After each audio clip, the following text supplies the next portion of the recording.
close your eyes, Jimmy, and listen to Rishi, he's quintessentially English, right? I mean, it's just that's the joy of our diversity, right? He supports a rubbish team in Southampton, but that's a different story. When Sadiq Khan became London Mayor, the world was a very different place. The son of a bus driver from a South London council estate is now a big winner. Sadiq Khan. Sadiq Khan. Sadiq Khan. Sadiq and certainly Sadiq Khan. We're talking about the Mayor of London. In this episode, he reacts to Starmer's comments on immigration. How did you feel when the Prime Minister was using the language about we're in danger of becoming an island of strangers?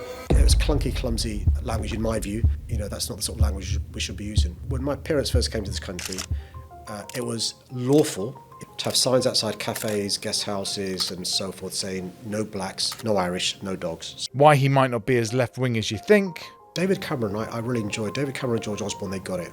Labour hates success. Labour hates wealthy people. Labour hates people who do really well for themselves. We don't. I'm the mayor for all Londoners, whether you're somebody who's, you know, on a low income or somebody who's a millionaire, a billionaire or whatever. How do you make the case to them to stay? It's not going to get better than London. Think very carefully about leaving. Give us another chance. Why he thinks he needs more power. I can't get everything I want. I think we know our areas better than the civil servants and members of the cabinet do. And what's next for the high street and for Londoners? If you and I were speaking 20 years ago, Jimmy, we'd be speaking about bus drivers, porters, not being able to afford to live in London. Now it's journalists, teachers, police officers, stabilised rents in London by a form of rent control, gentrification, jelly deals, pie and mash and so forth. The shops will be full of, I say in a respectful way, pound shops and unattractive shops and so forth. For those that can't see Jimmy squirming, Jimmy's giving away his prejudices here. Make sure you subscribe so we can continue to get bigger and bigger guests.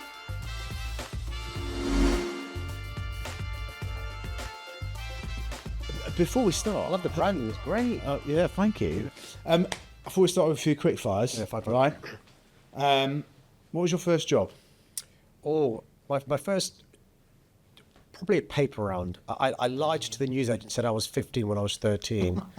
I had a Saturday job so the paper round was I got paid £4 a week as a paper round boy. Right, okay. And then I, on a Saturday, got a job, a variety of Saturday jobs. I worked in Safeways, I worked the supermarket, fish shop, Barrett's, the shoe shop, Debenhams. I've worked on a building site. I mean, the thing is, when I was growing up, my dad was working all the hours God sends as a bus driver. My mum was working home as a seamstress. So that work ethic was instilled in us. And if you wanted luxuries, you needed a job.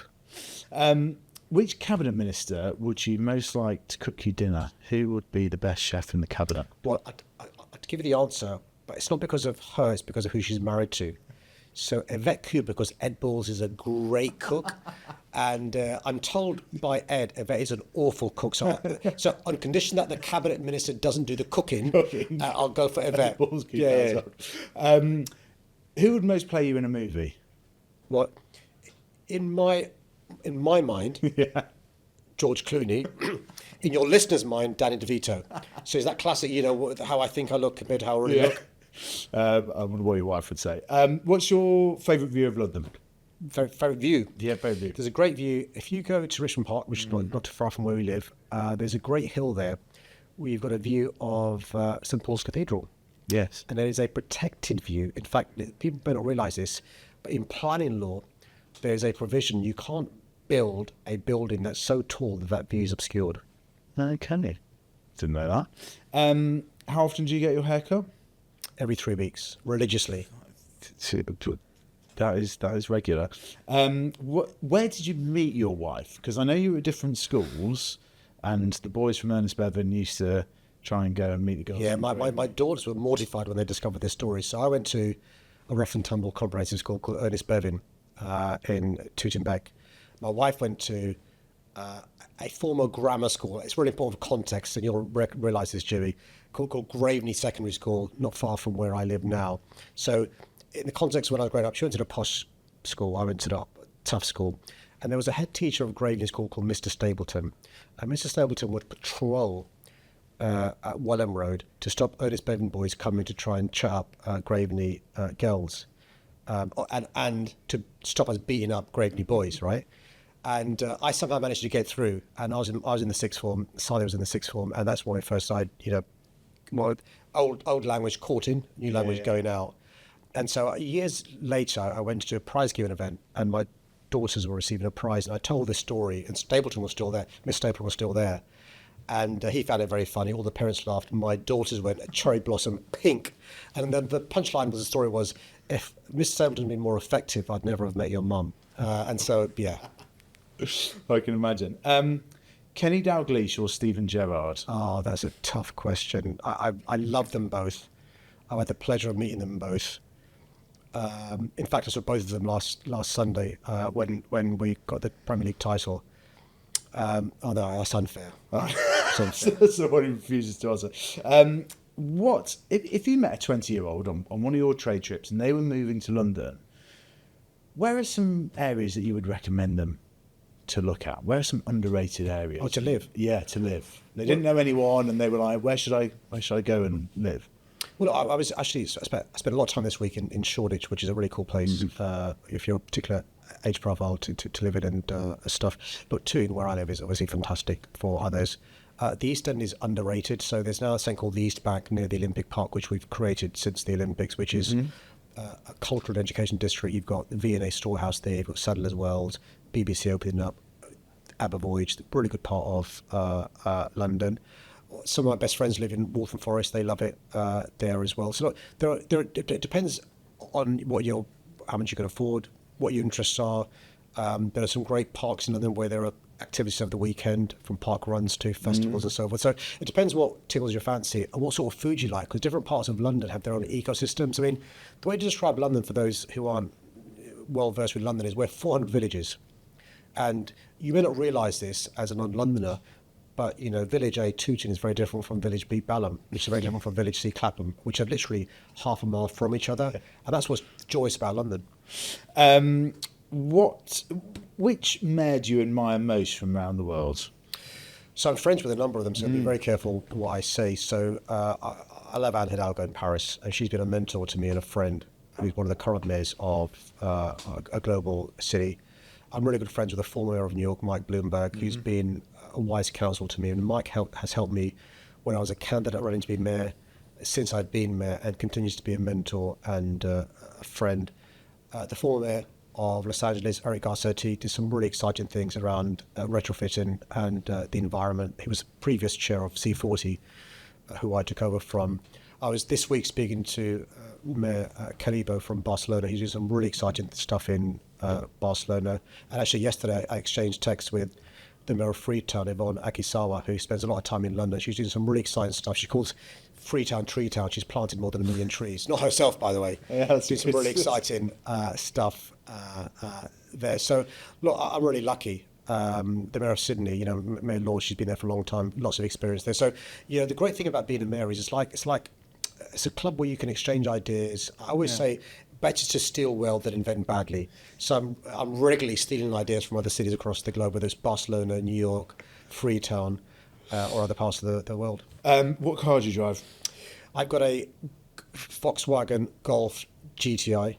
I've had it since 2010-11.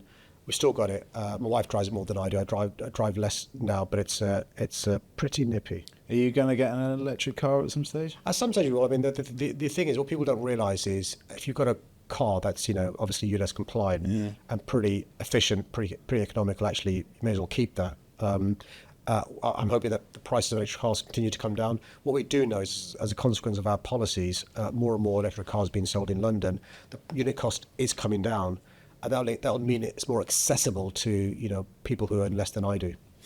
Okay, right. Let's start. This is a bit of a different way to start. We often ask people what their jobs are, but I want to know, what are the parts of the job that you don't have that you would like? What extra powers should the mayor have? How long we got? So listen, before I answer that question, it's worth us reminding your listeners that actually we're one of the most centralised democracies in the Western world. Actually, the mayoral system is in its infancy in this country. You compare us to France or Germany or New York, who've had mayors for more than a century. And so I get to spend, as the mayor, 7% of taxes raised in London. New York's 50%. The governor, mayor of Tokyo, is 70%. So I'd like more fiscal devolution. Yeah. That would mean that we could spend more in terms of things that Londoners want and need, rather than what civil servants in Whitehall think we want and need. I'd love to be in charge of the skills budget. I think Got a employers. little bit on the adult skills, haven't you? So we get adult education budget. Yeah. So think of those as FE colleges, further education colleges. But think about the employers in London who know the shortages there are. Think about the Londoners who are desperate for these jobs being created, and think about the disconnect because, I say in a respectful way, civil service in Wales decide where the money goes rather than people who know the area better, employers, providers, and City Hall and so forth. Skills is a big area where I think we can do with more powers. I'll tell you another thing we're lobby the government for is if you ever go on a weekend break to a great city, Venice, Barcelona, Paris, and you pay your hotel bill, you pay a small tourism tax, a small levy, which goes towards improving the public realm, improving the city, and you don't mind paying it. I'd like us to have that ability in London. I call it an overnight accommodation levy. That would mean we could spend more money improving the public realm. The thing that will encourage more tourists to come, but also improve the quality of life for residents in London. I'd like more powers of control over the royal parks, over the River Thames. And so actually, although we're a devolved administration from 1999, the powers of the Mayor are limited to most of police, not all of it, most of transport, not all of it, most of planning, not all of it, the fire service, although not all of it, adult education budget, as you referred to, although not all of it. And so, I think we should be devolved more powers. By the way, so should Andy Burnham in Manchester, so should Steve Rotherham in Liverpool, so should Tracy Brabian in the west of Yorkshire, so should Ben Houston in Tees Valley. I think, those with skin in the game are better at making those decisions than civil servants in Whitehall. And by the way, nothing against civil servants in Whitehall. Some of my best friends and family are civil servants in Whitehall. How you talked earlier about the job being in its infancy. It's only been around for 25 years. Only 3 people have done it. How has the job changed in that time, do you think? Hugely. So you got to remember from 2000 till 2017, there was only one mayor in the country. Yeah. Ken Boris and myself, which meant the focus was, just on the mayor of London in terms of devolution. Yes, the first ministers of Wales, Scotland, and Northern Ireland. So there was a bit of inverted commas tall poppy syndrome, where you'd attack the mayor of London. And I say this in respectfully to Boris and Ken were attacked for sometimes not good reason, sometimes for good reason, and me included. The advantage of mayors coming around in 2017 and onwards is we're like a club in terms of we can share ideas, share best practice, but also we can suck it and see what works. What worked in Manchester, I want it in London. What didn't work in London, they may not want in Liverpool and so forth. Second big change in terms of since the mayoralty began in its infancy is I think central government hopefully has more confidence in giving powers away because they've seen the benefits. Yeah. We would not have won the Olympics, the bid, had it not been for Ken Livingstone as the mayor. It's just a fact. We would not have had the sort of regeneration of the East End of London that we've had because of the Olympics. That happened because of Ken Livingstone, frankly speaking. And there are other examples of things that would not have happened but for a mayor and the mayoral system. There would not have been a mayor of Greater Manchester and other mayors across the country if it wasn't for the confidence the Conservatives had with Boris Johnson being the mayor of London, right? Yeah. Because that gave confidence to David Cameron, George Osborne, that actually we can let go of it. And so forth. And so that's an example of the progress we've made, but we're still a long way to go before we're the finished deal. When I speak to, the mayor of Paris, the mayor of Barcelona, the mayor of New York, the mayor of LA, the mayor of other parts of the globe, I'm envious at what they can do and frustrated at what we can't do. And how have you found it the last year of the job? So the first 8 years, Tory government, sort of easy to kind of define yourself against, perhaps. How's it been working with a Labour government over the last year? I've got to say, so I've had a number of different prime ministers to work with or work against. So David Cameron, I really enjoyed. David Cameron and George Osborne, they got it. Mm-hmm. They're party politics. They were beastly during the campaign. That's politics, right? But once I won, David rang me up. George was collegiate. With Patrick McLaughlin coming to see me in City Hall and stuff, the Transport Secretary and stuff, we worked closely with that particular Conservative government. It got a bit tricksy when Theresa May was Prime Minister and Boris Johnson, then Liz Truss, then Rishi Sunak. That was a bit more tricksy because I think for party political reasons, they thought bashing the Mayor of London because he's Labour was beneficial to them, not realising that actually we're the capital city and it's not smart to actually keep on having a bash at the capital city and so forth. Clearly, a Labour Prime Minister makes life easier. It helps that he believes in devolution. But I don't think it's necessarily because, And a London MP as well. yeah, and also, I mean, you look from July the 4th, which is when there was a general election.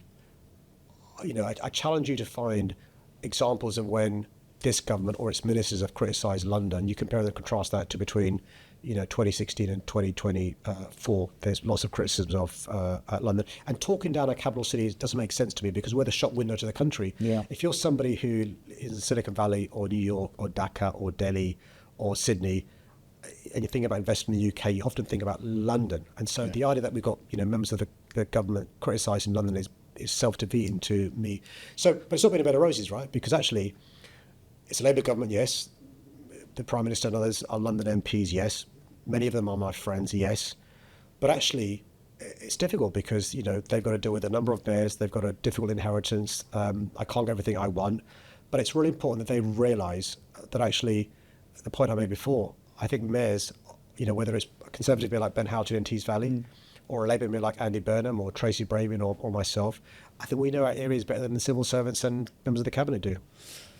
I like the way you say you enjoyed working with David Cameron. By my quick calculations in my head, you probably did only overlap for 2 months. Maybe we would have got it longer than Liz Truss. Well, let me tell you a funny story about David Cameron. So David, to join my election campaign in 2016, David Cameron and other members of the Cabinet were regularly criticising me for, inverted commas, the people I'd shared stages with.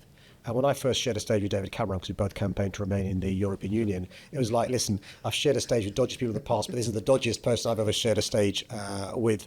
But the point was this, though, Jimmy, which is they set the foundations for a good relationship in terms of not just being collegiate and friendly, but the civil servants understood what the Prime Minister and Chancellor wanted, and it took some time for Theresa May to change that. But Philip Hammond, who was Theresa's Chancellor, was great to work with. I mean, Philip Hammond was Conservative Chancellor, with Theresa May as Prime Minister. He understood the importance of the capital city. And so, I'm not making a generalisation in terms of every other minister or member of the Cabinet post, David Cameron not being the Prime Minister. There were parts of the government from 2016 to 2024, Conservative government, who really worked closely with me. And Nadeem Zahawi, this is a good example of somebody who, during the pandemic, his job was to do the vaccine rollout, to make sure people were vaccinated. He could see blockage coming from the centre because I'm a Labour mayor. He said, sod that, I'm going to work with you, Sadiq, to get these vaccines out. A good example of somebody putting pipe politics aside to get a job done. I'll give you another example. During the funeral of Her Majesty, when I first became mayor, in the first week I got a briefing saying on London Bridge. I was petrified because, you were talking about the Queen dying. She's never going to die, right? And it's like at some stage it's going to happen. And but the Conservative government worked really well with me in relation to that. Other examples when there have been a terror attack. So I don't want to give the impression that every single member of the government post David Cameron was beastly towards me. Not true. What's the one power that you wish you could get from Keir Starmer? What's the one thing more than anything else? If it wasn't skills. Yeah. More control over housing. I think when you think about the biggest challenge facing not my generation, maybe not your generation, but our children's generation, is the lack of supply meeting demand of housing. So, for example, when I tell you that there are 2.7 million Londoners renting privately in London, even with the best in the world, we're not going to have supply meeting demand for some time. So if I was properly in control of housing, what I'd do in the short to medium term is stabilise rents in London by a form of rent control. Now, it's not the boogeyman that you think it is, right? Because I can see, for those that can't see Jimmy squirming, Jimmy's giving away his prejudices here. Let me explain to you what I mean by that, so Jimmy. So look, there are three big issues when you speak to somebody renting privately. One is quality of accommodation, and the government's making steps to get more redress around that. Two is security of tenure. So if you complain to your landlord about damp and mould, they'll probably serve you notice to quit, right? The third, though, is the rent you pay. The rent's gone up exponentially over the last 20, 30 years. So you never have enough money to put aside for a deposit unless you've got bank of mum and dad to buy your own property. Now, in the medium to long term, we want more homes. We'll increase the supply to meet the demands of our city. We're a growing city. That's a good thing. People want to move to London, unlike the 70s and 80s. You've got to plan for that growth.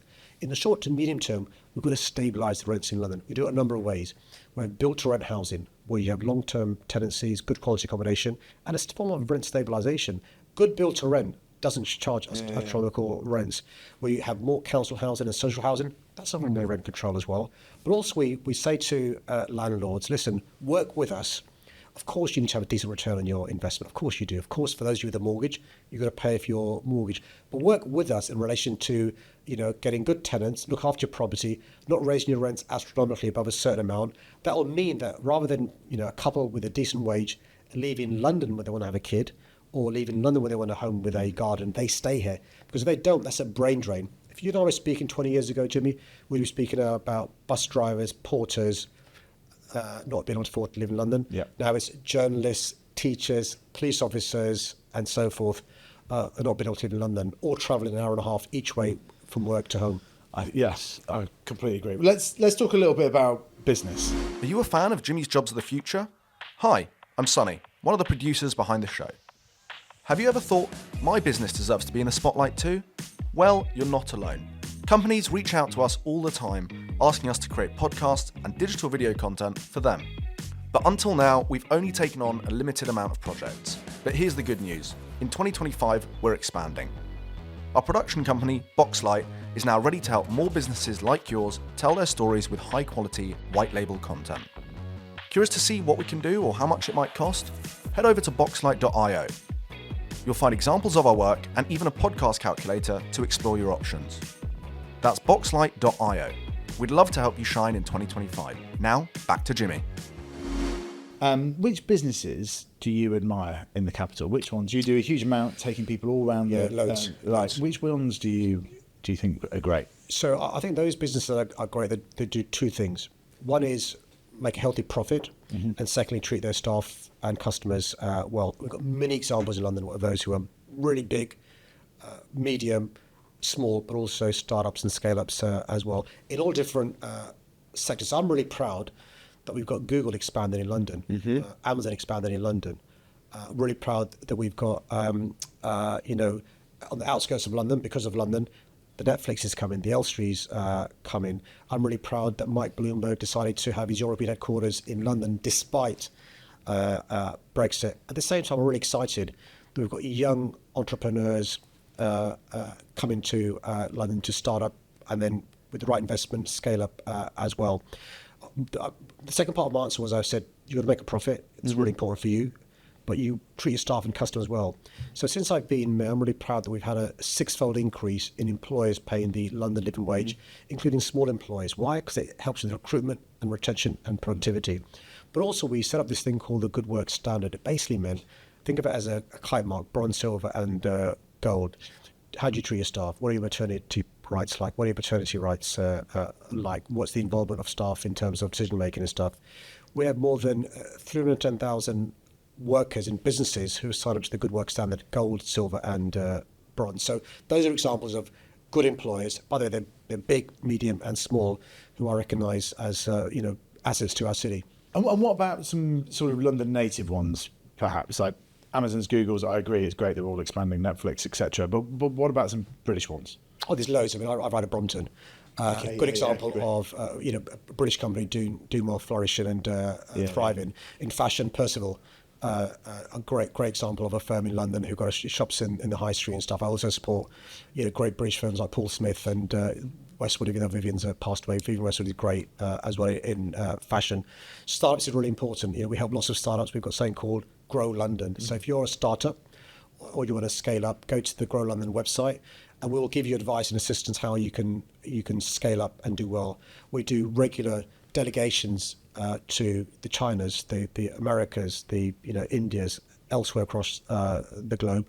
We're doing the first ever trade delegation to Africa with South Africa, Ghana, Nigeria, to try and help you as a small business meet VCs, meet businesses there, meet potential customers there as well. And it's really important that we support the small businesses founded in London to do well, particularly if you're a female founder. You'll know this, Jimmy. So if you're a female founder or from a certain background, your access to venture capitalists or angel investors is limited. And so we want to support you with that sort of peer-to-peer stuff, and those connections are really important. Why do you think we lack in London the sort of 10 billion plus companies, right? Like, I think everyone will say one of the classic public policy questions, why don't we have a Google or a Facebook or whatever? I mean, they're so enormous, right? But actually, we sort of struggle a little bit beyond the 10 billion side. Yeah, we don't have like a Spotify or something here. Why do you think that is? Well, the biggest reason, and I speak regularly to, tomorrow's Dennis Habibs, tomorrow's, Johnny Ives and so forth, is two things.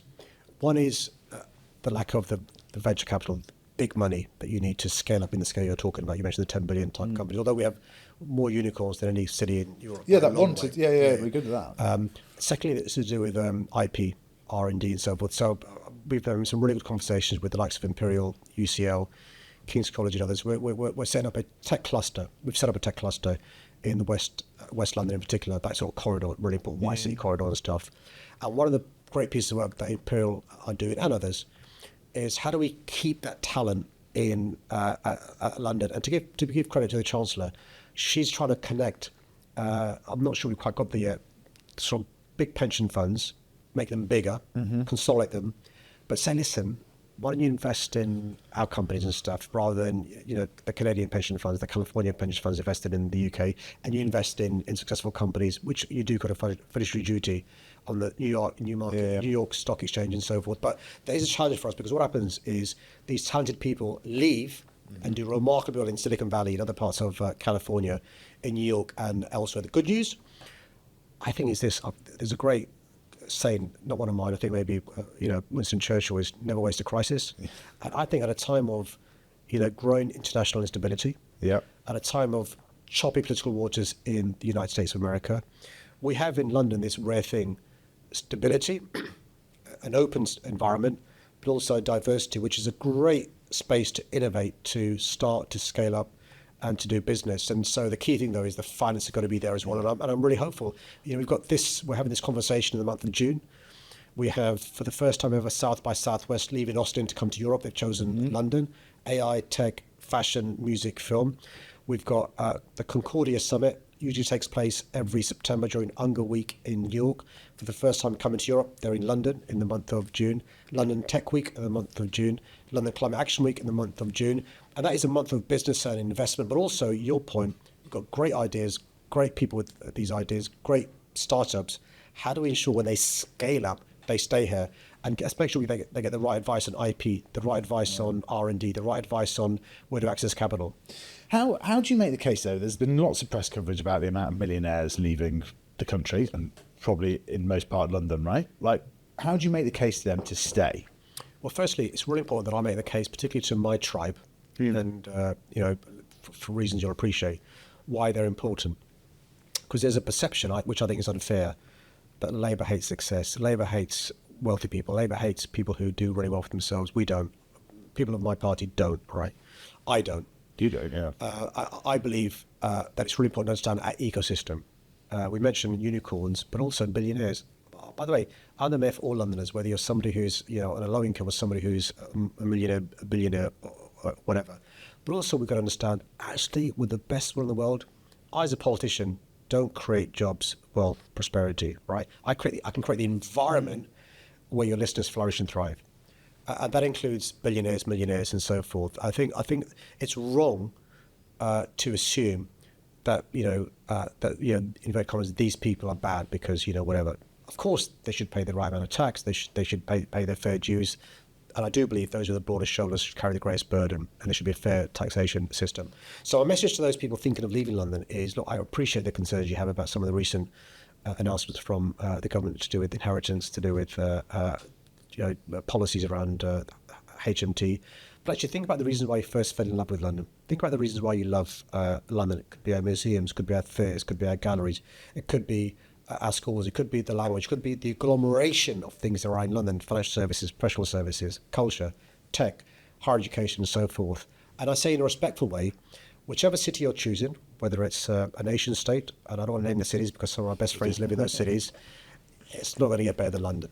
And so, think very carefully about leaving, because it's more difficult to come back, and give us another chance. Going down to the micro level of business, I just wanted your reflections. Obviously, we talked about how you've lived in Tooting far longer than I have, but that two pretty big closures in the last year in terms of Morley's and Harrington's closing down. Harrington's is a pie and mash shop. Yeah. Morley's is a store, a sort of department store. How do you feel when those close down? Because they've been... So for those that don't know, Harrington's is a pie and mash shop that's been around since I was in nappies. I mean, famously Sweeney Todd, which went on to do really well in Broadway and off Broadway, they began as an immersive theatre in Harrington's in Tooting.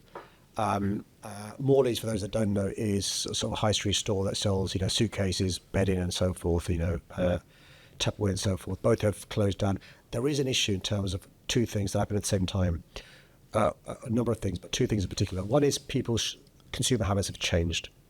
Not just online shopping, not just the malls, not just out of town centre and out of city shops, but people's habits have changed in terms of retail.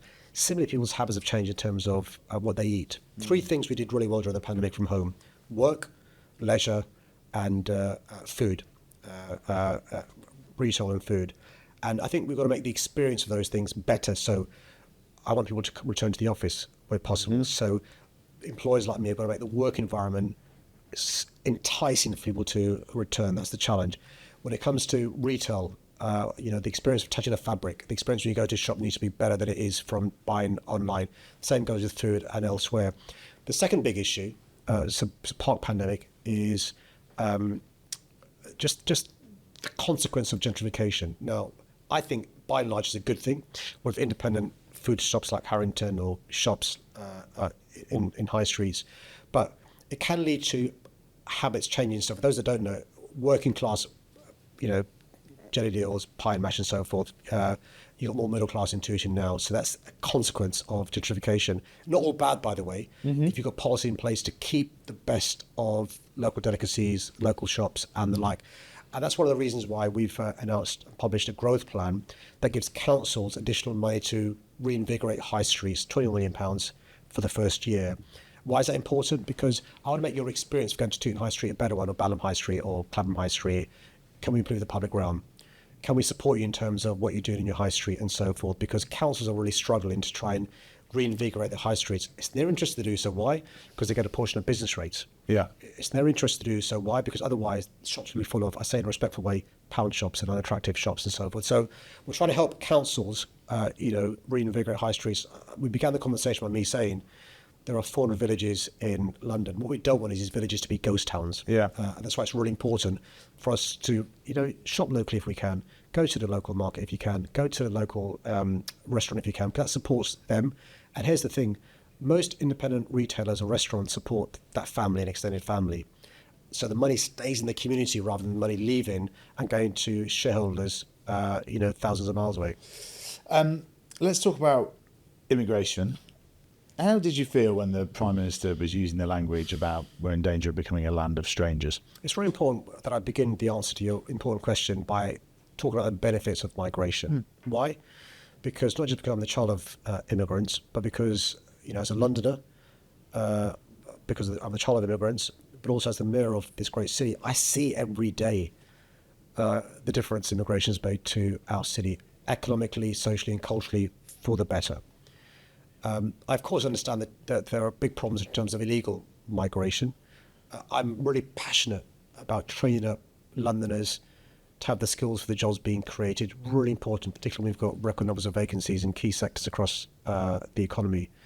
But at the same time, I think language matters. I think, the language used by the Prime Minister is not language that I'd use. I think it's really important to be cognizant about the impact of what you say has. I try, and I'm not always successful, to just think and pause before I say things in case I cause offence. That was not the Prime Minister's intention. I've known this man for more than 30 years.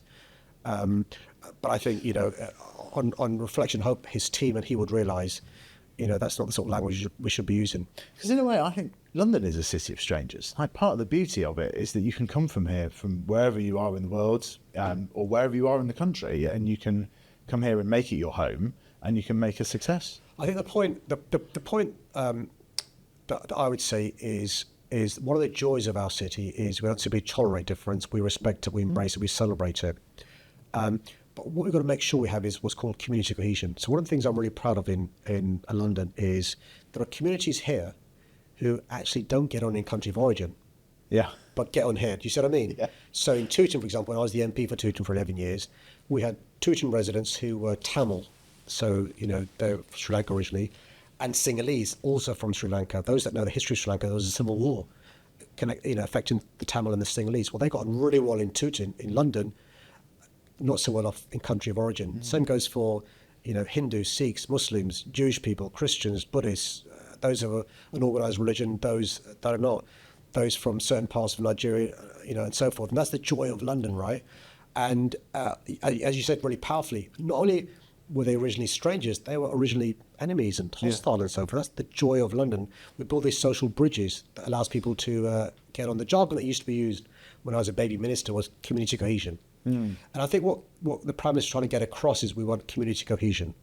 We don't want a situation where there is lack of cohesion. But it was clunky, clumsy language in my view, not the sort of stuff that I'd have said. How has racism changed? You've talked a lot about when your parents kind of arrived here, that besides outside cafes and pubs, no blacks, no Irish, no dogs. How has it changed in your view? Because it's not as overt anymore, perhaps, but it still exists. I think it's possible to have two different views at the same time. One is we should be remarkably proud of the progress made in this country over the last 30, 40 years. Look, the last Prime Minister was of Indian origin and a practicing Hindu. I mean, that just makes me so proud. And it wasn't a big deal. What's important was, if you close your eyes, Jimmy, and I often do, and listen to Rishi, he's quintessentially English, right? I mean, it's just that's the joy of our diversity, right? He supports a rubbish team in Southampton, but that's a different story. And that's the joy, right? And I'm the Mayor of London and so forth. And Hamza Yusuf was the First Minister of Scotland. And we could go on, right? So we've had lots of progress, and we should be really proud of that. At the same time, we've got problems, and we shouldn't pretend there aren't problems and challenges. And I think you're right. So when my parents first came to this country, it was lawful to have signs outside cafes, guest houses, and so forth saying no blacks, and by that I meant anybody of colour, no Irish, no dogs. So there's equivalents of dogs, Irish people, and people who are of colour. Then it was a government, a Labour government, who outlawed that sort of behaviour. And there's a great Martin Luther King saying, which is we can change the way people act, but not the way people think. But over a period of time, by changing the way people act, will change the way they think. So because guest houses and restaurants were required to allow in black people, it changed their behaviour. They realised, actually, they're okay. They're not the boogeyman. They're like us and so forth. That changed the way people behaved as well over a period of time. I think that over the last, 8 to 10 years, things have regressed a bit. Things that were on the periphery or in old language, not politically correct to say, are now being said. So, for example, the P word for people like me when I was growing up was not uncommon. That disappeared. My children never heard that. That's now back used as a term of abuse. The N word, the Y word for Jewish, people of African Caribbean heritage and people of Asian heritage. I've heard that used in the last few years, and I didn't hear it used in the previous 20, 30 years on the streets, at football terraces, outside pubs, and so forth. And and that's a concern to me, because the conversation you and I would have had 10 years ago is me saying to you, I'm frustrated at the lack of progress. Now I'm saying to you, I'm worried about regression, and that's. I think we can't pretend there isn't a concern in relation to this issue, and so I think we should talk about it, but we shouldn't ever not realise the progress we've made, which is really important, because you've got to celebrate the success, man. It's really, really important. The fact that Mo Farah is the most successful track and field athlete, somebody who's really proud Londoner, sports a dodgy team, Arsenal. But is of Muslim faith, of Somalian heritage. It's something we should be really proud of. Or Oswald Boateng, and I could use other examples. Let's say saying captain the cricket team. Adil Rashid, Moeen Ali, World Cup winners for the cricket team, and so forth. We should be really proud of that. You have 2 daughters. I have 3 daughters. And what advice would you give to me about raising daughters in the modern world? Well, firstly, enjoy it, man. I mean, honestly, we may not do as much as our respective partners, but they love their dad so much, and so it really winds up my wife. That I do very little, and they've got the love of the daughters. It's hard. I think being a child now is the hardest it's been in my lifetime. Being a parent now is the hardest it's been in my lifetime. Why? So when I was growing up, it was possible to bully me in the playground face to face, but there were people there who could stop that happening. Now it can be in your bedroom because of social media. It was possible to, groom me / radicalize me in public places in person. Now it can be done in your bedroom from social media and so forth. If your daughter goes in the wrong, I know your kids are young now, but when they've got a phone, if they go in the wrong TikTok or the wrong piece of wrong YouTube film, the algorithms mean they'll get the same sort of stuff again and again, whether it's to do with eating disorders, whether it's to do with misogyny, which affects our daughters for obvious reasons, right? Violence against women and girls across the country with an epidemic and so forth. So it's really, really challenging, really, really hard. At the same time, there's things we can do as parents, right? Don't give your kid a mobile phone till a certain age. Make sure there's controls on the mobile phone. Make sure we talk to our kids about stoicism, resilience, healthy relationships, and so forth. But it is a wonderful thing being a parent. It's just it's hard. Once you start sleeping again, it's a joy. And I was really excited about researching this interview and so on, because I think you've got probably the best job in public life. I agree.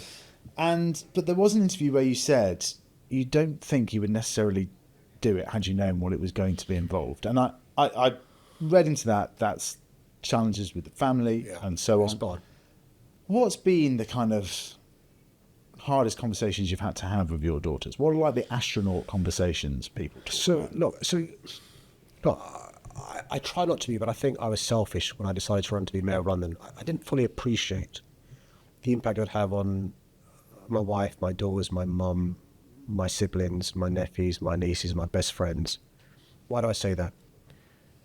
Because I didn't fully understand or appreciate, the sort of vitriol, hatred, animus, threats that I would receive. I mean, when I first became mayor, the police got in touch and said, "We think you should have protection." I said, "No way." Really